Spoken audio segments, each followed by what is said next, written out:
ಆಕಾಶವಾಣಿ ಪ್ರದೇಶ ಸಮಾಚಾರ ಓದುತ್ತಿರುವವರು ಶಾಂತಲಾ ಜೆ. ಮುಖ್ಯಾಂಶಗಳು. ವಿಧಾನಮಂಡಲದ ಉಭಯ ಸದನಗಳಲ್ಲಿ ಸಚಿವ ಬಿ. ನಾಗೇಂದ್ರ ರಾಜೀನಾಮೆಗೆ ಆಗ್ರಹಿಸಿ ಪ್ರತಿಪಕ್ಷಗಳಿಂದ ಪ್ರತಿಭಟನೆ. ಕರ್ನಾಟಕ ಹೊಸ ಸಂಶೋಧನೆಯ ತವರೂರು, ವಿಶ್ವ ಯುವ ಕೌಶಲ್ಯ ದಿನಾಚರಣೆಯಲ್ಲಿ ಮುಖ್ಯಮಂತ್ರಿ ಅಭಿಮತ. ಬಿಡದಿ ಟೌನ್ಶಿಪ್ ನೈಸ್ ರಸ್ತೆ ಕುರಿತು ಬಹಿರಂಗ ಚರ್ಚೆಗೆ ಸಿದ್ಧ ಕೇಂದ್ರ ಸಚಿವ ಎಚ್. ಡಿ. ಕುಮಾರಸ್ವಾಮಿ. ಬಹುಗ್ರಾಮ ಕುಡಿಯುವ ನೀರು ಯೋಜನೆಯ ಶೇಕಡಾ 45% ಕಾಮಗಾರಿ ಬಾಕಿ, ಸಚಿವ ಈಶ್ವರ್ ಖಂಡ್ರೆ ಸ್ಪಷ್ಟನೆ.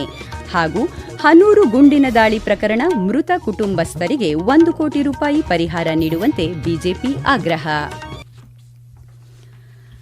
ವಿಧಾನಸಭೆಯಲ್ಲಿಂದು ಸಚಿವ ಬಿ. ನಾಗೇಂದ್ರ ರಾಜೀನಾಮೆ ನೀಡುವಂತೆ ಆಗ್ರಹಿಸಿ ಪ್ರತಿಪಕ್ಷಗಳ ಸದಸ್ಯರು ಪ್ರತಿಭಟನೆ ನಡೆಸಿದರು. ಸಭಾಧ್ಯಕ್ಷ ಜಿಎಸ್ ಪಾಟೀಲ್ ಸದನ ನಡೆಯಲು ಅವಕಾಶ ನೀಡುವಂತೆ ಪ್ರತಿಪಕ್ಷಗಳ ಸದಸ್ಯರಲ್ಲಿ ಪದೇ ಪದೇ ಮನವಿ ಮಾಡಿದರು. ಈ ವೇಳೆ ಮಾತನಾಡಿದ ಪ್ರತಿಪಕ್ಷ ನಾಯಕ ಆರ್. ಅಶೋಕ, ಕಲಾಪ ನಡೆಸಲು ಅಡ್ಡಿಪಡಿಸುವುದಿಲ್ಲ, ಸಚಿವ ನಾಗೇಂದ್ರ ರಾಜೀನಾಮೆ ನೀಡಬೇಕು ಎಂಬುದು ತಮ್ಮ ಆಗ್ರಹ ಎಂದು ಸ್ಪಷ್ಟನೆ ನೀಡಿದರು. ಪ್ರತಿಪಕ್ಷಗಳ ಗದ್ದಲದ ನಡುವೆ ವಿಧಾನಸಭೆಯಲ್ಲಿಂದು 3 ವಿಧೇಯಕಗಳನ್ನು ಮಂಡನೆ ಮಾಡಲಾಯಿತು. ವಿಧಾನ ಪರಿಷತ್ನಲ್ಲಿಂದು ಭೋಜನ ವಿರಾಮದ ಬಳಿಕ ಸಚಿವ ಬಿ. ನಾಗೇಂದ್ರ ಅವರನ್ನು ಸಂಪುಟದಿಂದ ಕೈಬಿಡಬೇಕು ಎಂದು ಆಗ್ರಹಿಸಿ ಬಿಜೆಪಿ ಸದಸ್ಯರು ಭಿತ್ತಿಪತ್ರಗಳನ್ನು ಪ್ರದರ್ಶಿಸಿದರು. ಈ ವೇಳೆ ಮಧ್ಯಪ್ರವೇಶಿಸಿದ ಸಭಾಪತಿ ಸಲೀಂ ಅಹಮದ್ ಚರ್ಚೆಗೆ ಅವಕಾಶ ನೀಡುವುದಾಗಿ ತಿಳಿಸಿದರು. ವಿಪಕ್ಷ ಸದಸ್ಯರು ಗದ್ದಲ ಹೆಚ್ಚಿಸಿದ ಹಿನ್ನೆಲೆಯಲ್ಲಿ ಸದನವನ್ನು ಸಭಾಪತಿ ನಾಳೆಗೆ ಮುಂದೂಡಿದರು. ರಾಜ್ಯದ ಯುವಕರು ಕೌಶಲ್ಯದಿಂದ ಕರ್ನಾಟಕ ವಿಶ್ವದಲ್ಲೇ ಹೊಸ ಸಂಶೋಧನೆಯ ತವರೂರಾಗಿದೆ ಎಂದು ಮುಖ್ಯಮಂತ್ರಿ ಡಿಕೆ ಶಿವಕುಮಾರ್ ತಿಳಿಸಿದ್ದಾರೆ. ವಿಧಾನಸೌಧದಲ್ಲಿಂದು ನಡೆದ ವಿಶ್ವ ಯುವ ಕೌಶಲ್ಯ ದಿನಾಚರಣೆ ಉದ್ಘಾಟಿಸಿ ಮಾತನಾಡಿದ ಅವರು, ಕೌಶಲ್ಯವನ್ನು ಯಾರೂ ಕಸಿಯಲು ಸಾಧ್ಯವಿಲ್ಲ ಎಂದು ಅಭಿಪ್ರಾಯಪಟ್ಟಿದ್ದಾರೆ.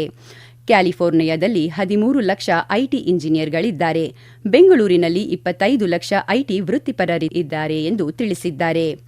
ಖಾಸಗಿ ವಲಯದಲ್ಲಿ ಉದ್ಯೋಗ ಮಾಹಿತಿ ನೀಡಲು ಯುವ ಸೇತು ಎಂಬ ಹೊಸ ಯೋಜನೆ ಜಾರಿಗೆ ತರಲು ಚಿಂತನೆ ನಡೆಸಲಾಗಿದೆ ಎಂದು ಸ್ಪಷ್ಟಪಡಿಸಿದ್ದಾರೆ. ಬಿಡದಿ ಟೌನ್ಶಿಪ್ ಹಾಗೂ ನೈಸ್ ರಸ್ತೆ ವಿವಾದಕ್ಕೆ ಸಂಬಂಧಿಸಿದಂತೆ ಬಹಿರಂಗ ಚರ್ಚೆಗೆ ಸಿದ್ಧ ಎಂದು ಕೇಂದ್ರ ಸಚಿವ ಎಚ್. ಡಿ. ಕುಮಾರಸ್ವಾಮಿ ತಿಳಿಸಿದ್ದಾರೆ. ಬೆಂಗಳೂರಿನಲ್ಲಿಂದು ಮಾಜಿ ಪ್ರಧಾನಿ ಎಚ್. ಡಿ. ದೇವೇಗೌಡ ಹಾಗೂ ಮಾಜಿ ಮುಖ್ಯಮಂತ್ರಿ ಎಚ್. ಡಿ. ಕುಮಾರಸ್ವಾಮಿ ನೇತೃತ್ವದಲ್ಲಿ ನಡೆದ ಪ್ರತಿಭಟನಾ ಸಮಾವೇಶದಲ್ಲಿ ಮಾತನಾಡಿದ ಅವರು, ಸರ್ಕಾರದ ವಿರುದ್ಧ ಅಸಮಾಧಾನ ವ್ಯಕ್ತಪಡಿಸಿದ್ದಾರೆ. ಕನಕಪುರದಲ್ಲಿ ಜಮೀನು ಮಾರಾಟ ಮಾಡಬೇಡಿ ಎಂದು ಮುಖ್ಯಮಂತ್ರಿ ಡಿಕೆ ಶಿವಕುಮಾರ್ ಬಿಡದಿ ರೈತರ ಕೃಷಿ ಭೂಮಿ ಪಡೆಯಲು ಹೊರಟಿದ್ದಾರೆ ಎಂದು ಆರೋಪಿಸಿದ್ದಾರೆ. ಈ ವೇಳೆ ಮಾತನಾಡಿದ ಮಾಜಿ ಪ್ರಧಾನಿ ಎಚ್. ಡಿ. ದೇವೇಗೌಡ, ನೈಸ್ ಹೆಸರಿನಲ್ಲಿ ಹಣ ಲೂಟಿಯಾಗುತ್ತಿದ್ದು, ಮುಂದಿನ ದಿನಗಳಲ್ಲಿ ನೈಸ್ ವಿರುದ್ಧ ಉಪವಾಸ ಸತ್ಯಾಗ್ರಹ ನಡೆಸುವ ಎಚ್ಚರಿಕೆ ನೀಡಿದ್ದಾರೆ. ರಾಜ್ಯದಲ್ಲಿ ಏಕಗ್ರಾಮ ಕುಡಿಯುವ ನೀರಿನ ಯೋಜನೆಗಳಡಿ ಕೈಗೊಂಡ ಕಾಮಗಾರಿಗಳ ಪೈಕಿ ಶೇಕಡಾ 80% ಪೂರ್ಣಗೊಂಡಿದೆ ಎಂದು ಗ್ರಾಮೀಣಾಭಿವೃದ್ಧಿ ಮತ್ತು ಪಂಚಾಯತ್ ರಾಜ್ ಸಚಿವ ಈಶ್ವರ್ ಬಿ. ಖಂಡ್ರೆ ತಿಳಿಸಿದ್ದಾರೆ. ವಿಧಾನಸೌಧದಲ್ಲಿಂದು ನೂತನವಾಗಿ ನೇಮಕಗೊಂಡಿರುವ 53 ಕಿರಿಯ ಮತ್ತು ಸಹಾಯಕ ಇಂಜಿನಿಯರ್ಗಳಿಗೆ ನೇಮಕಾತಿ ಪತ್ರ ವಿತರಿಸಿ ಮಾತನಾಡಿದ ಅವರು, ಬಹುಗ್ರಾಮ ಕುಡಿಯುವ ನೀರಿನ ಶೇಕಡಾ 40ರಿಂದ 45% ಕಾಮಗಾರಿ ಇನ್ನೂ ಪೂರ್ಣಗೊಳ್ಳಬೇಕಾಗಿದೆ. ಕಾಮಗಾರಿಗಳನ್ನು ತ್ವರಿತವಾಗಿ ಪೂರ್ಣಗೊಳಿಸಲು ಅಧಿಕಾರಿಗಳಿಗೆ ಸೂಚನೆ ನೀಡಲಾಗಿದೆ ಎಂದು ಸ್ಪಷ್ಟಪಡಿಸಿದ್ದಾರೆ. ಕೊಳವೆ ಬಾವಿಗಳು, ತೆರೆದ ಬಾವಿಗಳು, ಬತ್ತಿ ಹೋಗುತ್ತಿದ್ದ ಶಾಶ್ವತ ಜಲಮೂಲಗಳನ್ನು ಸಂರಕ್ಷಿಸುವ ನಿಟ್ಟಿನಲ್ಲಿ ಕ್ರಮ ಕೈಗೊಳ್ಳಲಾಗಿದೆ ಎಂದು ತಿಳಿಸಿದ್ದಾರೆ. ಪ್ರದೇಶ ಸಮಾಚಾರ ಕೇಳುತ್ತಿದ್ದೀರಿ. ನಮ್ಮ ಎಲ್ಲಾ ರಾಷ್ಟ್ರೀಯ ವಾರ್ತೆಗಳು ಹಾಗೂ ಪ್ರದೇಶ ಸಮಾಚಾರ ಈಗ ಆಕಾಶವಾಣಿ ನ್ಯೂಸ್ ಕನ್ನಡ ಯೂಟ್ಯೂಬ್ ಚಾನೆಲ್ನಲ್ಲಿ ಲಭ್ಯ. ನಮ್ಮ ಎಕ್ಸ್ ಖಾತೆ ಮತ್ತು ಇನ್ಸ್ಟಾಗ್ರಾಂ ಖಾತೆ ಆಕಾಶವಾಣಿ ನ್ಯೂಸ್ ಕನ್ನಡ. ಹೆಚ್ಚಿನ ಮಾಹಿತಿಗಾಗಿ ನಮ್ಮ ಫೇಸ್ಬುಕ್ ಖಾತೆ AIR ಕನ್ನಡ ನ್ಯೂಸ್ ಅನುಸರಿಸಿ. ಮಾಹಿತಿಯ ಹೂರಣ ವಾರದ ಕಾರ್ಯಕ್ರಮ ಪ್ರಚಲಿತ ವಿದ್ಯಮಾನ ಪ್ರತಿ ಬುಧವಾರ 9:15ಕ್ಕೆ.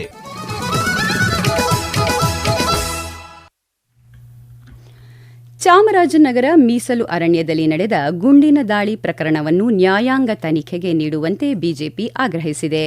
ಬೆಂಗಳೂರಿನಲ್ಲಿಂದು ಸುದ್ದಿಗಾರರೊಂದಿಗೆ ಮಾತನಾಡಿದ ಬಿಜೆಪಿ ರಾಜ್ಯಾಧ್ಯಕ್ಷ ಬಿವೈ ವಿಜಯೇಂದ್ರ, ಸಾವನ್ನಪ್ಪಿದವರ ಕುಟುಂಬಕ್ಕೆ ಉದ್ಯೋಗ ಹಾಗೂ 1 ಕೋಟಿ ರೂಪಾಯಿ ಪರಿಹಾರ ನೀಡುವಂತೆ ಆಗ್ರಹಿಸಿದ್ದಾರೆ. ಘಟನೆಯ ಬಗ್ಗೆ ಹಲವು ಅನುಮಾನಗಳು ವ್ಯಕ್ತವಾಗಿದ್ದು ಸರ್ಕಾರ ಮ್ಯಾಜಿಸ್ಟ್ರಿಯಲ್ ತನಿಖೆಗೆ ಸೀಮಿತಗೊಳಿಸುವ ಬದಲು ನ್ಯಾಯಾಂಗ ತನಿಖೆ ನಡೆಸುವಂತೆ ಆಗ್ರಹಿಸಿದ್ದಾರೆ. ಅರಣ್ಯ ಅಧಿಕಾರಿಗಳ ಕರ್ತವ್ಯ ನಿರ್ವಹಣೆಯಲ್ಲಿ ಲೋಪವಾಗಿದೆಯೇ ಎಂಬುದರ ಬಗ್ಗೆ ತನಿಖೆ ನಡೆಸಬೇಕು ಎಂದು ಒತ್ತಾಯಿಸಿದ್ದಾರೆ. ಹನೂರಿನಲ್ಲಿ ನಡೆದ ಶೂಟೌಟ್ ಘಟನೆಗೆ ಸಂಬಂಧಿಸಿದಂತೆ ಪೊಲೀಸರು ತನಿಖೆ ಚುರುಕುಗೊಳಿಸಿದ್ದಾರೆ. ಕೊಳ್ಳೇಗಾಲ ಡಿವೈಎಸ್ಪಿ ಮೋಹನ್ ನೇತೃತ್ವದ ತಂಡ ಸ್ಥಳ ಮಹಜರು ನಡೆಸಿ ಮಾಹಿತಿ ಕಲೆ ಹಾಕಿದೆ. ಎಫ್ಎಸ್ಎಲ್ ತಜ್ಞರು ಹಾಗೂ ಬ್ಯಾಲಿಸ್ಟಿಕ್ ತಜ್ಞರು ಸ್ಥಳಕ್ಕೆ ಭೇಟಿ ನೀಡಿ ಶೂಟೌಟ್ ನಡೆದ ಸಂದರ್ಭದಲ್ಲಿ ಹಾರಿಸಲಾಗಿದ್ದ ಗುಂಡುಗಳು ಮತ್ತು ಪೆಲೆಟ್ಸ್ಗಳನ್ನು ಸಂಗ್ರಹಿಸಿದ್ದಾರೆ. ಸ್ಥಳದಲ್ಲಿದ್ದ ರಕ್ತದ ಕಲೆಗಳ ಮಾದರಿ ಸಂಗ್ರಹಿಸಿ ಪ್ರಯೋಗಾಲಯಕ್ಕೆ ಕಳುಹಿಸಿಕೊಟ್ಟಿದ್ದಾರೆ. ನಾಡ ಬಂದೂಕುಗಳಿಂದ ಹಾರಿದೆ ಎನ್ನಲಾದ ಗುಂಡಿನ ಚೂರುಗಳು ಮತ್ತು ಅರಣ್ಯ ಸಿಬ್ಬಂದಿ ಹಾರಿಸಿದ ಗುಂಡಿನ ಚೂರುಗಳನ್ನು ಸಂಗ್ರಹಿಸಲಾಗಿದ್ದು ತಜ್ಞರು ತನಿಖೆಗೆ ಒಳಪಡಿಸಿದ್ದಾರೆ. ಈ ನಡುವೆ ಶೂಟೌಟ್ ನಡೆದ ದಿನ ಪರಾರಿಯಾಗಿ ಬದುಕುಳಿದ ಮರಿಯಮಂಗಲ ಗ್ರಾಮದ ಮಹಿಮಾ ದಾಸ್ ವಿಡಿಯೋ ಹೇಳಿಕೆ ಬಿಡುಗಡೆ ಮಾಡಿದ್ದಾರೆ. ಘಟನೆ ನಡೆದಾಗ ನನಗೆ ತುಂಬಾ ಭಯವಾಯಿತು. ಪೊಲೀಸರನ್ನು ಕಂಡರೆ ಸ್ವಲ್ಪ ಭಯ ಇದೆ ಎಂದು ಹೇಳಿದ್ದಾರೆ. ಘಟನೆಯ ಬಳಿಕ ಆಸ್ಪತ್ರೆಗೆ ತೆರಳಿದ್ದಾಗಿಯೂ ತಿಳಿಸಿದ್ದಾರೆ. ಮೃತರ ಕುಟುಂಬಕ್ಕೆ ತಮಿಳುನಾಡು ಸರ್ಕಾರ ತಲಾ 10 ಲಕ್ಷ ರೂಪಾಯಿ ಪರಿಹಾರ ಘೋಷಿಸಿದೆ.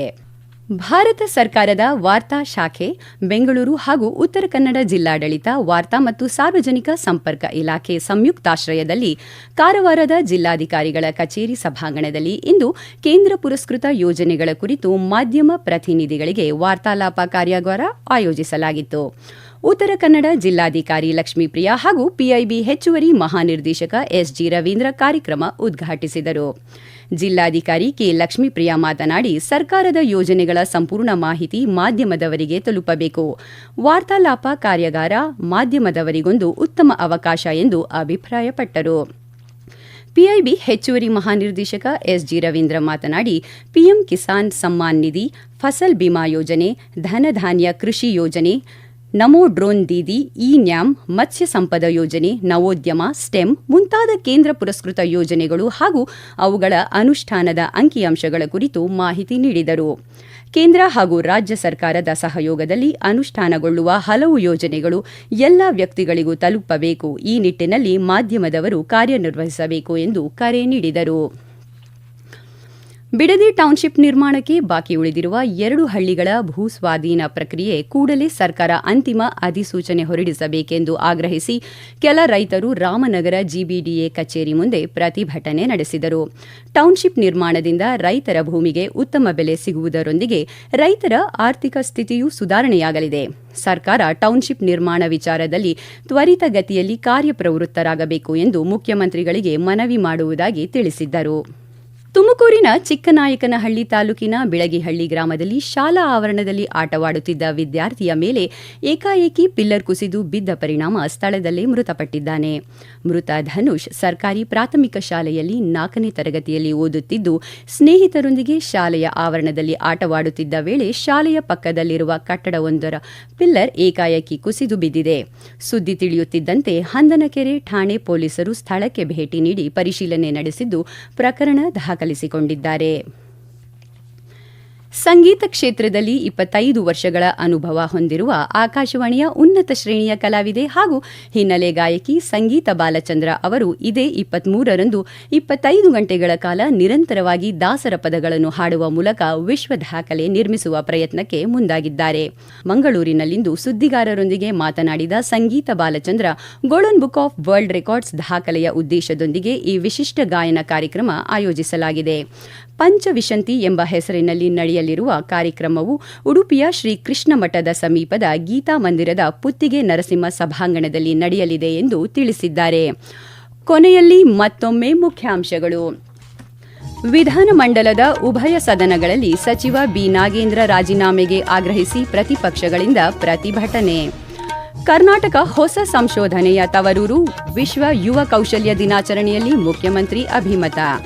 ಬಿಡದಿ ಟೌನ್ಶಿಪ್ ನೈಸ್ ರಸ್ತೆ ಕುರಿತು ಬಹಿರಂಗ ಚರ್ಚೆಗೆ ಸಿದ್ಧ ಕೇಂದ್ರ ಸಚಿವ ಎಚ್.ಡಿ. ಕುಮಾರಸ್ವಾಮಿ. ಬಹುಗ್ರಾಮ ಕುಡಿಯುವ ನೀರು ಯೋಜನೆಯ 45% ಕಾಮಗಾರಿ ಬಾಕಿ, ಸಚಿವ ಈಶ್ವರ ಖಂಡ್ರೆ ಸ್ಪಷ್ಟನೆ. ಹಾಗೂ ಹನೂರು ಗುಂಡಿನ ದಾಳಿ ಪ್ರಕರಣ, ಮೃತ ಕುಟುಂಬಸ್ಥರಿಗೆ 1 ಕೋಟಿ ರೂಪಾಯಿ ಪರಿಹಾರ ನೀಡುವಂತೆ ಬಿಜೆಪಿ ಆಗ್ರಹ. ಇಲ್ಲಿಗೆ ಪ್ರದೇಶ ಸಮಾಚಾರ ಮುಗಿಯಿತು. ನಮ್ಮ ಮುಂದಿನ ವಾರ್ತಾ ಪ್ರಸಾರ ಸಂಜೆ 7:35ಕ್ಕೆ.